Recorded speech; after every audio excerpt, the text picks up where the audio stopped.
Trench warfare was already a nightmare, but some battles pushed the limits of human endurance. Today, we're covering three of the deadliest battles of World War I: Verdun, the Somme, and Passchendaele. The Battle of Verdun, they shall not pass. Verdun was the longest battle of World War I, lasting from February to December 1916. The Germans launched an all-out assault on the fortress city of Verdun, hoping to bleed France white by forcing them to defend the symbolic city at all costs. The battle quickly turned into a nightmare. Artillery barrages rained down for months, leaving landscapes unrecognizable.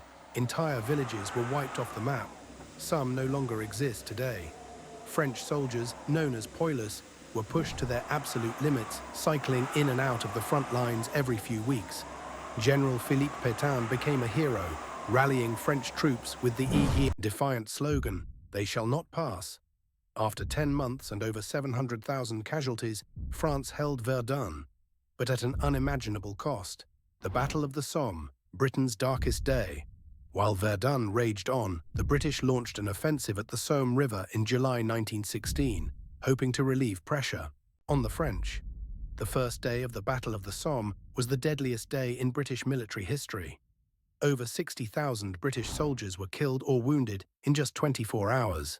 Many were cut down by machine gun fire before even reaching enemy lines. The battle dragged on for 4 months, with over 1 million casualties on both sides. And after all of that, the Allies gained just 6 miles of territory. The Battle of Passchendaele, the muddiest hell. By 1917, trench warfare had already caused unimaginable suffering. But Passchendaele, also known as the Third Battle of Ypres, took it to another level. Heavy rain turned the battlefield into a sea of mud, where soldiers drowned in craters filled with water. Conditions were so bad that bodies and equipment sank into the mud, never to be recovered.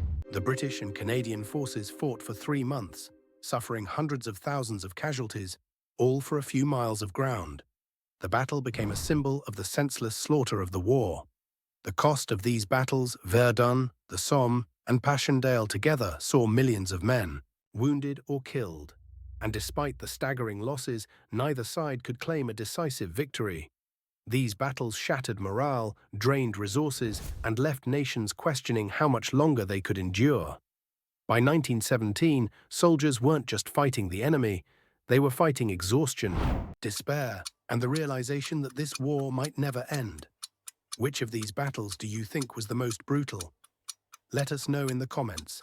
And if you're following this journey through history, don't forget to like and subscribe so you don't miss the next episode, where we'll cover how the war reached a breaking point in 1917. Thanks for watching.